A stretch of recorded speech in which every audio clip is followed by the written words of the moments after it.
তাইলে তারপরে আপনাদের ইমাম সাহেব আলেম সাহেবদের থেকে আপনারা বুঝে নেবেন। কিন্তু আমার অনুরোধ রইল, এটা ওয়াজিব, ফরজ ওয়াজিব নিয়ে খামখেয়ালি করতে নাই। হজ ফরজ, জাকাত ফরজ, কোরবানি ওয়াজিব। অতএব আপনার নিজের গর্জে এটা বুঝে নেওয়া উচিত, বুঝে নেওয়া উচিত। আপনার ছেলের কোরবানি, আপনার স্ত্রীর কোরবানি, আপনার নিজের কোরবানি, এটা ওয়াজিব হলো কি না এটা বুঝা উচিত। কারণ কোরবানি আল্লাহর নৈকট্য অর্জনের একটি শ্রেষ্ঠ মাধ্যম। সুবহানাল্লাহ, শ্রেষ্ঠ মাধ্যম। কোরবানির দ্বারা বান্দা আল্লাহর খুব ঘনিষ্ঠ হয়। কোরবানির মধ্যে খায়ের না লস? আবারও বলেন কি? আবারও বলেন। অতএব ছেলের নামে দিলে, ছেলের বউর নামে দিলে, স্ত্রীর নামে দিলে লস হয়ে যাবে না? এতুটি টাকা একসাথে 1 লাখ টাকা, এতু 4টা মানুষের নামে দেওয়াতে চলে গেছে 1 লাখ টাকা। 1 লাখ টাকা আপনার বাপের, 1 লাখ টাকা তো আল্লাহর। তো যার টাকা, যার সম্পদ দেওয়া, তার জন্য দিবেন না? তার জন্য খরচ করবেন না? অতএব দয়া করে দুনিয়ার অন্য কাজে খরচ করলে তো আপনি লস হওয়ার সম্ভাবনা, কিন্তু হজ, কুরবানি, জাকাত এই পথে ব্যয় করলে আল্লাহর কসম আপনি অভাবেও পড়বেন না, ফকিরও হবেন না। অতএব আমরা প্রত্যেকেই, আমি অনুরোধ করছি, দয়া করে স্ত্রী যাদের স্বর্ণ এবং টাকা আছে তাদের কোরবানি আদায় করেন। যে কয়জন ছেলে বিদেশ আছে তা করে জিগান যে ফুত এই 30,000 টাকা আমার দিছো, এই ছাড়া তোমার দ্বারা আর টাকা আসেনি। যদি থাকে বাপ, তোমার জায়গা হোক, শ্বশুরবাড়ি হোক, আমগরে না জানাই হোক, বাবুরে দরকার নাই, জেনে পারো মাটির তলে পারো, কোরবানি দাও, তুমি তোমারটা তুমি আদায় করো। আমগর লগে দিলেও পারো, তোমার জায়গাত মন চাইলে দাও, জেনে ভাল লাগে, কিন্তু কি আদায় করো? কোরবানি আদায়। যে ছেলে কামাই করে, ব্যবসা করে, চাকরি করে, মিল ফ্যাক্টরিতে কাজ করে, কিন্তু অল্প অল্প করে হইলেও টাকা জমাইছে, এখন 1 লাখ টাকা আছে। এই 1 লাখ টাকা যে আছে, ছেলেটা অবিবাহিত হোক, বলে আমার তো বিয়েই করি না। আপনি বিয়ে করানোর দরকার নেই, আপনার বিয়ে আপনি পরে করে, আপনার কোরবানি দেন। কথা বুঝছেন কি না? বলে কোরবানির সাথে বিয়ের কোনো কি নাই। তাইলে যতজন কোরবানির ঈদের দিন 52.5 বড়ি রূপার দাম, এটুকু সম্পদের অতিরিক্ত, অতিরিক্ত বলছি কিসের অতিরিক্ত? ওই যে বললাম সংসার যে কয়জনরে আমি চালাই, এ কয়জনের ভাত, মাছ, চাল, ডাল, ওষুধপত্র, কাগজ কলম, তেল, সাবান, গ্যাস, বিদ্যুৎ, পানির বিল, এগুলো খরচের অতিরিক্ত। যদি কারো কাছে ওই 84,000 টাকা, 84,000 নির্ধারিত না, রোপার বড়ি কম বেশ হয়। কিছুদিন আগে একবার জিজ্ঞেস করছি, বলছে 1350 টাকা, তো তাহলে হয় 71,000 টাকা। তাহলে এটা কি হইতে পারে? কম বেশ আপনি জেনে নেবেন। আপনার মহল্লার কোনো স্বর্ণকারের দোকান থেকে আপনি কি করে নেবেন?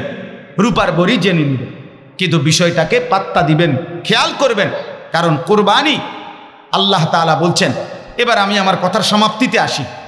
আল্লাহ তাআলা বলেন, অলিকুল্লি উম্মাতিন জাআলনা মানসাকান, প্রত্যেক যুগে আমি আল্লাহ কোরবানির বিধান নির্ধারণ রেখেছি। কোরবানি নতুন না, অতি প্রাচীন। এবার যদি বলেন আল্লাহ কখন থেকে শুরু করলেন কোরবানি, তো আল্লাহ বলেন এই আয়াতটা সূরা মায়েদার আল্লাহ তাআলা বলেন, ওয়াতলু আলাইহিম নাবা আবনাই আদম বিল হক। আল্লাহ বলেন, নবী বন্ধু আমার বান্দাদেরকে কোরবানির ঘটনা শুনাইবেন, তো আদমের ওই 2 ছেলের ঘটনাটা একটু বলেন। এটা বললেই কোরবানির ঘটনা আসবে। মানে হাবিল কাবিলের ঘটনা বললেই কি ঘটনা আসবে? কোরবানির ঘটনা। হাবিল কাবিল বিয়ে নিয়া, নারী নিয়া ঝগড়া লাগছে। কাবিল আপনার নারীর প্রতি আসক্তি, সুন্দরীর প্রতি আসক্তি হয়ে আল্লাহর হুকুম লঙ্ঘন করছে। তো আল্লাহ তাআলার পক্ষ থেকে আদম আলাইহিস সালাম বলছে, তোমরা 2 জন কোরবানি করো। ইজ কাররাবা কোরবানান, আল্লাহ বলেন যখন 2 জনে কোরবানি করলো, ফাতুকুব্বিলা মিন আহাদিহিমা ওয়ালাম ইউতাকাব্বাল মিনাল আখার। কথাটা খুব খেয়াল করেন। আল্লাহ বলছে যখন 2 জনেই কোরবানি করলো, তাহলে কোরবানি করছে কয়জনে? কিন্তু আল্লাহই বলে একজনের কোরবানি কবুল হলো, অপরজনের কোরবানি কবুল হলো না। তাহলে যুগে যুগে মনে রাখতে হবে, প্রতি বছরই কোরবানি করে যতজন, করে তো যতজনই, কিন্তু কারো কোরবানি কবুল হয়, কারো হয় না। কারো কোরবানি কবুল হয়, যার কোরবানি কবুল হয় না সে বঞ্চিত। ক্বালা লা আকতুলান্নাক, যখন কাবিল দেখলো তার কোরবানি কবুল হয় নাই, তো সে তার ভাই হাবিলকে বলল, যার কোরবানি কবুল হয়েছে, আক্রোশে বলল, আমি তোকে মেরেই ফেলব, হত্যা করব।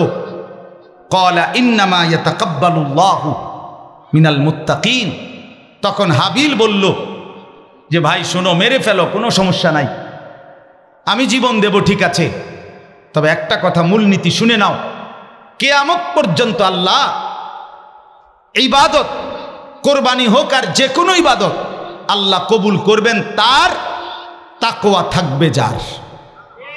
তাকওয়া মানে আল্লাহ ভীতি, তাকওয়া মানে গুনাহ থেকে মুক্ত, গুনাহ থেকে পবিত্র থাকবে যে। খোদার কসম, হাবিল বলে দিছে কিয়ামত পর্যন্ত তার কোরবানি কবুল হবে, তার ইবাদত কবুল হবে, গুনাহ থেকে বেঁচে থাকা শর্ত। আল্লাহ তাআলা সেই হাবিলের কথা আবার যখন আমাদের নবীর আমলে কোরবানির বিধান আবার নাজিল করছে আল্লাহ, তখন আল্লাহ আবারও বলছে, লান ইয়ানালাল্লাহা লুহুমুহা ওয়ালা দিমাউহা ওয়ালাকিন ইয়ানালুহুত তাকওয়া মিনকুম। বান্দা, আমি গোশত নেব না, রক্তও নেব না, ওগুলো তোমার, আমি শুধু তাকওয়া নেব। আমি শুধু কি নেব? তাকওয়া নেব। অর্থাৎ আমি দেখব তোমার এই ইবাদত গুনাহমুক্ত কিনা, গুনাহমুক্ত কিনা, গুনাহমুক্ত কিনা। এজন্য পৃথিবীর প্রথম কোরবানিতেও ছিল তাকওয়া। আল্লাহ তাআলা নবীজির মাধ্যমে যে কোরবানির কথা বলছেন সেটার মধ্যেও ছিল তাকওয়া, গুনাহমুক্ত হওয়া, গুনাহমুক্ত হওয়া। আহা বাপ, কোরবানির দিন ফজরের নামাজ পড়লেন না, আমনে কোরবানি করছেন আল্লাহর জন্য, আমরা বুঝি না, আমরা ভাত খাই না, আমরা চিড়া খাই। হ্যাঁ, কোরবানির দিন আড্ডি কোবাইতে কোবাইতে আমনে জোহরের নামাজও পড়লেন না, আসরও পড়লেন না, আমনের মতো নাফরমান কিয়ের কোরবানি করছেন, আমরা বুঝি না। কথা বলেন না? হ্যাঁ, আপনি আল্লাহর জন্য কোরবানি দিলে জোহর পড়লেন না কেন? আসর পড়লেন না কেন? ফজর পড়লেন না কেন? কথা বলেন না কেন? এই মুসলমান, বলেন না। আপনি যে সেই 12টা বাজে গরু বাজারে গেলেন, এশার ওয়াক্তে আইলেন রাতের 9টায়, আপনার জোহর নামাজ কই পড়ছিলেন? আসর কই পড়ছিলেন? মাগরিব কোথায় পড়ছিলেন? এশার নামাজ কোন মসজিদে জামাতে পড়ছেন? 4 ওয়াক্ত নামাজ কোরবানি দিয়া আপনি একটা গরু কিনছেন, কোরবানি দিবেন, আপনার তো টাঙ্গাইয়া ফিরছে না, এটাই তো বালা। আমরা তো হেনে তো ফেরো না ছিল, ফেরেস্তা যদি সুযোগ দিত ফেরেস্তারে, আমরা তো হেনে টাঙ্গাইয়া ফিট লইলে। কথা বলেন না কেন? এটা আল্লাহর জন্য কোরবানি হলো? কথা বলেন না কেন? আল্লাহ বলেন আমি তাকওয়া দেখব, ওয়ালাকিন ইয়ানালুহুত তাকওয়া, আমি কিন্তু বান্দা তাকওয়া দেখব, গুনাহ থেকে মুক্ত কিনা। হারামের টাকায় কোরবানি আল্লাহ বলেন আমি নেব না। ওজনে কম দিয়ে ধোঁকাবাজি, প্রতারণা, সুদের টাকায়, ঘুষের টাকায়, বাটপারি, সিটারির টাকার কোরবানি আমি নেব না। 3 লাখ টাকা না, 50 লক্ষ টাকার গরু হোক, ফেসবুকে আসুক আর ইউটিউবে দেখাক আর সব চ্যানেলে দেখাক, গ্রামবাসী শিক্ষার দোক আর পোলা ফাইনের স্লোগান দোক, কিন্তু আমি মনিব নেব না, আমি নেব না। আমি তাকওয়া নেই, তাকওয়া গরু না, গোশত না। সবাই তাকায় গরুর দিকে, রব্বুল আলামিন বলে কোরবানির দিন আমি তাকিয়ে থাকি আমার বান্দার দিলের দিকে। আমি দিল চাই, গরু না। আমি দিল চাই, গোশত না। গোশত তুমি খাও, গোশত তুমি নাও, দিল আমাকে দাও। অতএব বাপ আমার, বন্ধু আমার, এটা মনে রাখতে হবে, তাকওয়া চাই। এই হাবিল এই কথাটা বলছে, ইন্নামা ইয়াতাকাব্বালুল্লাহু মিনাল মুত্তাকিন, যে ভাই আল্লাহ তাআলা কোরবানি কবুল করবে, ইবাদত কবুল করবে, ওযু, নামাজ, রোজা, যাকাত, দান, সাদাকা, জিকির, তেলাওয়াত, তাসবিহ, সমস্ত বন্দেগী আল্লাহর কাছে কবুল হওয়ার জন্য গুনাহ থেকে বেঁচে থাকা জরুরি। কি থেকে? তাকওয়া জরুরি। ধোঁকাবাজি করবেন না, ধোঁকাবাজি করবেন না, ধোঁকাবাজি করবেন। যে টোটাল বন্দিগি করে না সে তো বেঈমান, বন্দিগি করেই না। কিন্তু বন্দিগি কইরা আবার নয়সে করা, সংবং করা, লুকোচুরি করা, ইবাদতের নাম দিয়া, এটা মুনাফিকি। এটা কি বলেন না কেন? মুনাফিকি। নামাজ তো পড়ে ঠিক, কিন্তু নামাজটাকে সুন্দর করার কোনো মানসিকতাই নেই। নামাজের মধ্যে আগ্রহ নাই, অলস, খামখেয়ালি, এই যে গাড় ফালাইয়া খাড়াইয়া রয়েছে, করে রয়েছে আর কি। রুকু শুদ্ধ না, সেজদা শুদ্ধ না, সূরা কেরাত, দোয়া, কালাম কিছুই শুদ্ধ নাই, সব অশুদ্ধ। নামাজ পড়ে খামখেয়ালি। তাহলে যে পড়ে না, আরে ওইটা তো বেঈমানের চিহ্ন। কিন্তু নামাজে অবহেলা করা, অলসতা করা, খামখেয়ালি করা, গাফলতি করা, এটা কোরআনে আল্লাহ বলছে সরাসরি মুনাফিকের চিহ্ন। কার চিহ্ন? হ্যাঁ, জি জি, মুনাফিকের 1 নম্বর চিহ্ন কোরআনে আল্লাহ বলছে ইযা কামু ইলাস সালাতি কামু কুসালা। যারা নামাজ পড়ে অলস ভাবে, আল্লাহ বলছে এরা মুনাফিক। বলেন না ওরা কি? হ্যাঁ, নবী সাল্লাল্লাহু আলাইহি সাল্লাম আবু দাউদ শরীফের হাদিসে বলছে, একেবারে সরাসরি হাদিস, নবীজি বলছে তিলকা সালাতুল মুনাফিক, তিলকা সালাতুল মুনাফিক, তিলকা সালাতুল মুনাফিক। ওই নামাজ মুনাফিকের নামাজ, ওই নামাজ মুনাফিকের নামাজ, ওই নামাজ মুনাফিকের নামাজ। কসম খোদার বাপ 3 বার বলছে। এই হাদিস আমি নিজে পড়াইছি ছাত্র করে। নবীজি বলছে ওই নামাজ মুনাফিকের নামাজ। কামা ফানাক্কারা আরবাআন লা ইয়াযকুরুনাল্লাহা ইল্লা কালিলা। যে দাঁড়িয়ে শুধু 4 রাকাত নামাজ যেন 4টা ঠোক্কর মারলো, ঠিক মতো আল্লাহর তসবিহ আদায় করলো। আমি নিজে কত সময়, এই সেদিনও দেখছি 3-4 দিন আগে, মাগরিবের পরে 2 রাকাত নামাজ পড়ছি আমি। আমার লগের এবটা দেখলাম মনে 8 রাকাত বা 12-14 রাকাত পড়ে লেছে, মনে উড়ে এলাইছে। সোজা কথা, একেবারে সরাসরি জাপানি মেশিন। হ্যাঁ, চায়না হইলে এত তাড়াতাড়ি হইবার কথা না, এটা জাপানি ইনটেক মেশিন। আরে কি ও কর, নাইলে আপনি কেমনে পড়লেন? এটা জাপানি মেশিনও তো এত দ্রুত কাজ করার কথা না। আপনি এটা কি নামাজ পড়ে লাইলেন? এটা কি? তসবি পড়ে দেখবেন, অনেক মাঝ বয়সী লোক তসবি পড়ে দেখেন 100 দানার তসবি পড়ে, করেটা কি চাই? 1 মিনিট লাগেন। সুবহানাল্লাহ, আলহামদুলিল্লাহ, আল্লাহু আকবার। এটা কিটা? কাকা মস্কারি করেন? হ্যাঁ, আল্লাহর সাথে তামসা করেন, খামখেয়ালি করেন, হ্যাঁ, ঠাট্টা করেন আপনি। এই এমনি নবীজি পড়ছে, হ্যাঁ, সাহাবারা এভাবে পড়ছে আমাদের মনে হয়। তা আপনি এরম করেন কা? এরম করেন কেন? আমার শায়েখ আল্লামা মুফতি মুশতাকুন নবী কাসেমি, আমি একবার আল্লাহর ঘরে নিচে তাওয়াফ করলে লাগে 20-25 মিনিট, আর দোতলা বা 3 তলায় তাওয়াফ করলে লাগে, এক তাওয়াফ 7 চক্কর শেষ করতে লাগে প্রায় 1.5 ঘন্টা 1.5 ঘন্টা। তা আমি একদিন বললাম, হুজুর উরফে তাওয়াফ করতে দেরি হয়, নিচে করি। আমি হুজুরে কইলাম, হুজুরে আমার বলছে মাওলানা সময় আপনার আব্বার। আমি বলছি না, আল্লাহ বললেন যে তো যার দেওয়া সময় তার জন্য একটু বেশি ব্যয় হইলে আপত্তি কিসের? কথা বলেন না কেন? তাইলে সময় আপনার বাফের, তো তা আপনি এরকম করেন কা? আপনি 4 রাকাত সুন্নত পড়েন যে এত এত গণ পড়েন কেন? এই জন্য মনে রাখবেন, যত লোক নামাজ পড়ার পরেও গুনাহ ছাড়তে পারে না, এর একটাই মূল কারণ, তার নামাজ শুদ্ধ হয় না। 60 বছর এবার প্রথম কাতারে দেখি নামাজ পড়ে অনবিরি খায়, মূল কারণ ওনার নামাজ হয় না। নাহলে 60 বছরের বয়স্ক লোকের এত বড় বেশরম হওয়ার কথা না। 60 বছরের মুসলমান বিড়ি খাইতে পারে না ভাইয়া। আরো আগে আপনার শরম আইবার কথা। 60 বছর বয়স্ক বুড়া মিয়া আমনে কেমনে সাদওয়ানে বইয়া রঙিন টেলিভিশন দেখেন, এত বড় রাক্ষসের মতো আক কইরা কইরা নর্তকীর নাচ, জিনা ব্যভিচার নাটক সিনেমা দেখেন, আপনার শরম কম, হায়া কম মিয়া, হায়া কম। কইছি কিন্তু আগে, আরেকবার না আয়নের খেয়ালে কইছি, কোনো অসুবিধা নাই। তো বলে গেলাম আমি স্পষ্ট কথা। আপনি বলেন মিয়া, 60 বছরে যার লজ্জা হয় নাই, ওই চাচার লজ্জা হবে কোন দিন? ও চাচা বলেন না কেন? এখনো আগ করলে গালি ছাড়া কথা কইতেন পারেন না। আমনে ওমাকিতে কোন আমনে মানুষ হবেন কোন দিন? হ্যাঁ, এখনো জাগাত কাঁচা মিথ্যা কথা কন, এখনো সুদের টাকা গোনেন, এখনো কিস্তি লন। আরে কি ডাকাইতে না?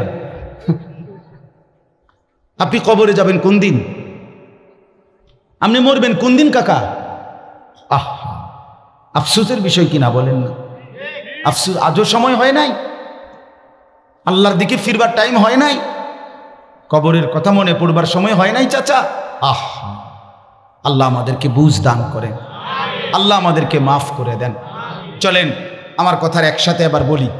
1 নম্বর কথা ছিল, এক মুসলমান ফরজ, ওয়াজিব, সুন্নতে মুআক্কাদা এগুলা ছাড়ার কোনো অনুমতি না। 2 নম্বর যাকাত, কোরবানি, হজ, এই 3টা ইবাদতের নাম কোন তো? না নামটি কোন? যাকাত, হজ, বলেন আবার কোন? এই 3টি ফরজ ওয়াজিব, এই 3টি কি? অতএব এটার মাসালা জানা বুঝা, ঠিক মতো এটা খামখেয়ালি না করা এটাই উচিত, ঠিক কি না বলেন না? কারণ এটা নফল হইলে অন্য কথা, আচ্ছা করলে তো বালাই আসিল, আচ্ছা যাক ফাইলাম না, ঠিক আছে আমিও করলে আচ্ছা যাক চাচা চেষ্টা করেন, কিন্তু এটা কি চেষ্টা করেন করে ছেড়ে দেওয়ার বিষয়? এটা তো ফরজ ওয়াজিব। অতএব আজকে আমি 1 ঘন্টায় তো আর পুরাটা বোঝানো সম্ভব আপনাকে, কিন্তু আপনাদেরকে এটা বুঝাইলাম যে এটা মাসালাটা আর একটু গভীরভাবে বুঝা কি উচিত। উচিত আপনি এক কথায় বুঝতেন না সবটা, কিন্তু আপনি বুঝা নেবেন, বলেন ইনশাআল্লাহ। সর্বশেষ নওজোয়ান যে যুবক ভাই, তোমাদের জন্য আমার একটা কথা আছে। সেই কথাটা হইল এই কোরবানি থেকে হাবিল কাবিলের এই ঘটনা, পৃথিবীর প্রথম কোরবানির ঘটনার থেকে একটা সবক আছে। কোরবানি সবকটা হইল নারীর আসক্তি, নারীর প্রতি লোভ। এটাই হলো এই জমিনের, আল্লাহর সৃষ্টি জমিনের মধ্যে প্রথম অপরাধ। এই প্রথম অপরাধের নাম হলো নারীর আসক্তি, যেটা কাবিল নারীর প্রতি আসক্ত হয়ে এক নারীকে সে পেতে চাইছে, নারীর প্রতি লোভী হইয়া সে 4টা হুকুম লঙ্ঘন করছে। এজন্য যুবক ভাই মনে রাখো, নারীর প্রতি যে লোভী হয়, নাচ গান, মোবাইলের অশ্লীল ছবি, জিনা ব্যভিচারের দৃশ্য, কিংবা সরাসরি কোনো নারীর সাথে অবৈধ সম্পর্ক, বিবাহিতা অবিবাহিতা, সর্বভাবে খোদার কসম এটা একটা নিকৃষ্ট জন্তু জানোয়ার ছাড়া আর কিচ্ছু হয় না। নারী লোভী পৃথিবীর সবচেয়ে নিকৃষ্ট পাপী, নারীর আসক্ত যার, সে 4টা হুকুম লঙ্ঘন করছে। কয়টা? এই কাবিল। 1, এই নারীটাকে যাতে বিয়ে না করে, বরং হাবিলের সাথে তাকে বিয়ে করে, এই হুকুম প্রথম তাকে দিছে আল্লাহ। এই হুকুমটা কার? কাবিল বলছে আমি আল্লাহর হুকুম মানি না। এই যে প্রথম লঙ্ঘন, এই নারীর লোভে প্রথম কার হুকুম লঙ্ঘন করলো? তারে এইটা মানার জন্য বলছে। দ্বিতীয়ত, যিনি আদম আলাইহিস সালাম, তিনি নবী কিনা? এই নবী বলার পরেও সে বলছে আমি নবীর হুকুম মানি না। 3 নাম্বার, আদম আলাইহিস সালাম তার বাপ কিনা? কথা বলে না, তো সে বলছে আমি বাপের হুকুমও মানি না। 4 নাম্বার, কোরবানির মাধ্যমে প্রমাণ করার জন্য বলছে কোরবানি দাও, যদি কবুল হয় তাহলে বিয়ে করবা, কবুল হয় নাই তাইলে বিয়ে করার আর এখন কি নাই? সুযোগ নাই। তাহলে এটা শরীয়তের বিধান, এটা আল্লাহর হুকুমে বিধান কিনা? তো সে বলছে আমি শরীয়তের বিধানও মানি না, আমার নারী চাই, আমি তার মাইরা হইল আমি নারী দেব। এই নারীর আসক্ত, আল্লাহকে মানে না, নবীকে মানে না, বাপ মার ইজ্জত মানে না, শরীয়তের বিধান মানে। এই জন্য এই আমাদের সন্তান যারা নারী আসক্ত, এই বড় মোবাইলে আসক্ত, রাত নাই দিন নাই, জিনা ব্যভিচার ছবি, নর্তকীর নাচ আর বেহায়া বেপর্দা নারীর পিছনে ঘুরে জিন্দিগি শেষ। এই নারী লোভী শেষ পর্যন্ত টুকরা টুকরা হয়ে যায়, কিন্তু আর বাঁচতে পারে। এই জন্য প্রিয় বন্ধু আমার, নওজোয়ান সাথীরা, কোরবানির এই মাসে কোরবানির সবক দিলাম। কাবিল নারীর প্রতি লোভী হয়ে সে আল্লাহর হুকুম, নবীর হুকুম, বাবার হুকুম, শরীয়তের হুকুম সব ছেড়ে দিয়েছে।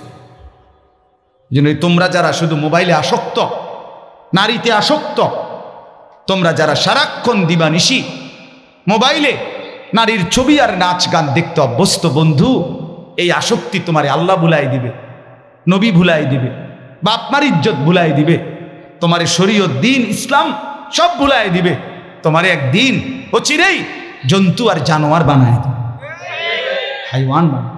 এই জন্য প্রিয় ভাই আমার, বন্ধু আমার, আমি অনুরোধ করছি, নারীর লোভ থেকে নিজেকে বাঁচা। নারী দরকার, নারীর প্রতি লোভ, আসক্ত, মহব্বত, আকর্ষণ আছে, এটাই স্বাভাবিক, থাকবেই, থাকা উচিত। তো সেটা পূরণের আল্লাহ, এটা একটা রেকর্ড দেখলাম, এরকম কারবার আমি আর দেখছি না।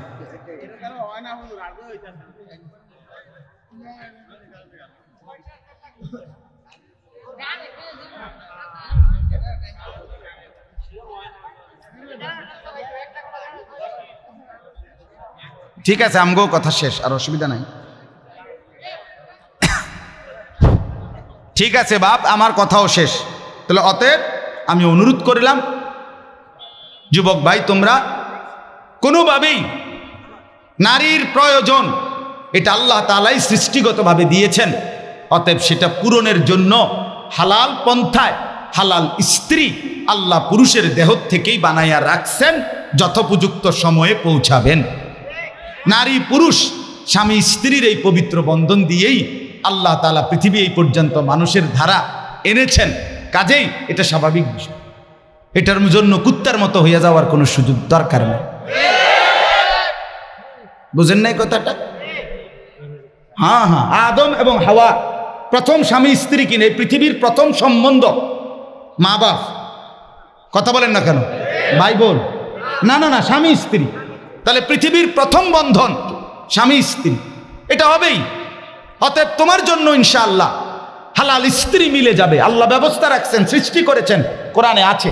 তুমি কা কুত্তার মতো পাগল হয়ে গেলে? তুমি কেন সারা রাত উলঙ্গ ছবি দেখো, নর্তকী দেখো, নাচ দেখো, সিনেমা দেখো, নারীর পিছনে জীবন শেষ করছো কেন? এ তো এমনিই মিলবে, এত এমনিই মিলবে। আল্লাহ আমাদেরকে হেফাজত করেন, আমাদের নওজওয়ানদেরকেও হেফাজত করেন, আমাদের বোনদেরকেও হেফাজত করেন। আজকের এই মাহফিলকে আল্লাহ কবুল করেন। এশার নামাজের পরে কিন্তু আবার যথারীতি বয়ান হবে, আপনারা সবাই বসবেন। আর হযরত মাওলানা মুফতি দেলাওয়ার হোসেন মাইজি অনেক সুন্দর বয়ান করে। মাওলানা আমার ঘনিষ্ঠ মানুষ, আমারও খুব মহব্বত করে।